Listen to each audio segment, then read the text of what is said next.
ndabaramukije mu izina rya Yesu Kristo, umwami w'amahoro abaha umugisha aho muhereye ku migabane itandukanye y'isi. Nagira ngo ngwibutse nanjye nibutse umutima wanjye wa murimo ukomeye Imana yatubwiye yategekeye muri Kristo Yesu, wa murimo ukomeye Imana yatumye Mwuka Wera ngo azawukubwire nanjye awumbwire. Iyo dusomye ijambo ry'Imana, ubutumwa bwiza uko bwanditswe na Yohana ibice 6:29, tuhasanga amagambo atubwira umurimo w'Imana uwo ari wo. Hatubwira amagambo ameze gutya ngo arabasubiza ati, umurimo w'Imana nguyu, nukwizera uwo yatumye. Imana ishimwe. Muri iri jambo twakigamo uwo yatumye ninde? Uwo yatumye ndawundi ni Yesu Kristo. Nukuri uyu ni wa muhanuzi nyakuri wo twari dutegereje. Imana yacu ntihabwa icyubahiro. Uyu muhanuzi rero ndawundi ni Yesu Kristo. N'ijambo ry'Imana rikavuga ngo umurimo mufite cyangwa se umurimo mwahawe gukora ni ukwizera uw'Imana yatumye. Uw'Imana yatumye navuze ndi ni Yesu Kristo. Kumwizera ni ukuvuga ngo twumvire rya tegeko rikomeye, rya tegeko rirusha ayandi kuremera. Yaratubwiye ngo dukundishe Uwiteka umutima wacu wose, ubwenge bwacu bwose, n'ubugingo bwacu bwose. Aho ni ukwizera uwo yatumye, ko ibyo yatubwiye twabyizeye, twamara kubyizera tukabyubahiriza. Kubyubahiriza niko twabanjije kugira ute? Kubyumva. Kandi ngo kumva kuzanwa no kwizera. Icyambere uwo twaramwizeye, igisigaye niki? Ni ugukora ibyo Uwiteka yamutegetse yuko dukora. Imana ishimwe. Kandi n'ikindi, kwizera uwo yatumye ni ukumvira rya tegeko rya kabiri, naryo rirusha ayandi kuremera, ngo kunda mugenzi wawe nguko wikunda. Niba wagiye ku isoko ukabona agashati keza, ukabona ibiryo by'amake, hamagara mugenzi wawe umubwira ati, inshuti yanjye kwiri soko gutya na gutya bamanuye ibirayi, ese wagenda batarabihenda?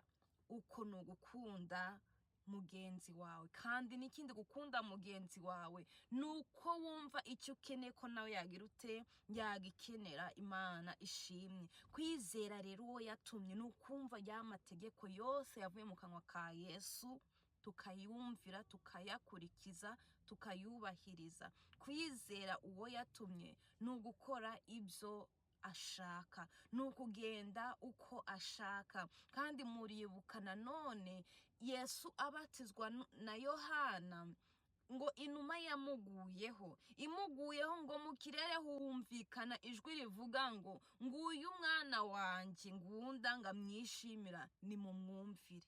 Bene data, hari igihe tugwanira kwigisha, tugwanira kuyobora itorero runaka, hari igihe tugwanira gushinga amadini, hari igihe tugwanira imirimo mu nzu y'Imana. Ariko reka mbabwire, hari igihe twishuka.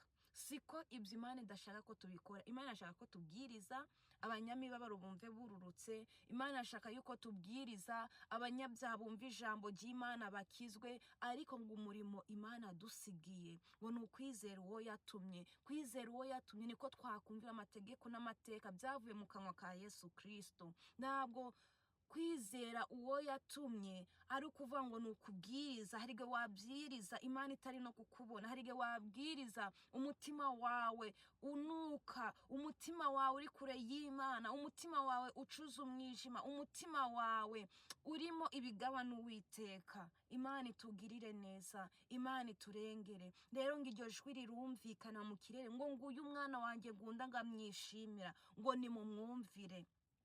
Rero uko ni ukwizera uwo yatumye. Kwizera uw'Imana yatumye ni ukumwumvira, ukumvira amategeko yose yavuye mu kanwa ka Yesu Kristo. Ni ukugenda nguko Yesu Kristo yagendaga, ni ukwitwararika nguko Kristo yitwararitse, tukagira ingeso nziza, tukaba abanyangeso nziza, tukera imbuto zikwiriye abihanye, tukera imbuto zikwiriye abakristo, tukagendana n'Imana yacu twicisha bugufi, dukunda ibyo gukiranuka, dukunda kubabarira. Kandi bene data, mureke dushakashake icyo umwami ashimwe. Ijambo rero nagira ngo ngwibutse, ndimo kukwibutsa ngubwira ngo umurimo Imana yadusigiye ni ukwizera uwo yatumye, kandi kwizera uwo yatumye ni ukumvira amagambo yose yavuye mu kanwa ka Yesu Kristo, tukayumvira, tugakora icyo Imana ishaka, tukagenda nk'uko Imana ishaka, tukambara nk'abana b'Imana, tukisiga nk'abana b'Imana, tugasokoza nk'abana b'Imana, tukavuga nk'abana b'Imana, inarijye rikatuvamo, kugwanira ibidafite umumaro bikatuvamo, tukagira wa mutima wari uri muri Yesu Kristo. Kandi nasoza mvuga ndi tweregwa Satani ugwaho mu mitima yacu, ahubwo dushakashaka icyo umwami ashaka, dushakashaka icyo umwami ashima ndetse ashaka. Tugende nk'uko Kristo yagendaga, tuvuge nk'uko Kristo yavugaga, twitwararike nk'uko Kristo yitwararitse. Mu myaka yamaze yarari mike cyane, ndawe Yesu yageze kuri 35, yarari munsi yayo ndawe yageze kuri 40 cyangwa kuri 50, ahoko muri iyo myaka yose yabaye kuri iyi si. Ngamuhamiriza kuri Yorodani ubwo Yohana umubatiza yaragiye kumubatiza, cyagaragaye ngo ni kinuma yamuguyeho, ngo kiba ikimenyetso yuko Uwiteka ari kumwe nawe, kandi kiba ikimenyetso yuko Uwiteka mwishimira, kandi Uwiteka amuhamiriza mu ruhame ati dore nguyu, uyu niwo mwana wanjye ngunda, ngamwishimira, ni mu mwumvire. Mwene data, birashoboka yuko uri umukristo ahantu runaka, utagikora ya mirimo nguko wasanzwe uyikora, utakiyigisha, ese utakiyobora, ese utakiririmba, ndago mbizi mbano ufite, ndago nzi ibikorwa wakoraga aho hantu usengera. Ariko nagira ngo ngubwire, were kugwanirira imirimo y'Imana izaguteranya n'abantu, ahubwo kora icyo Imana yagutegetse, ariko kwizera uwo yatumye, ariko kumvira uwo yatumye, uwo niwo murimo ukomeye. Niwumvira Imana ukayikundisha umutima wawe wose, ugakora nk'uko Imana ishaka, ugakunda mugenzi wawe nk'uko wikunda, na yandi mategeko 8 asigaye nayo uzayabasha. Ntabwo uzasambana, Imana iri muri wowe.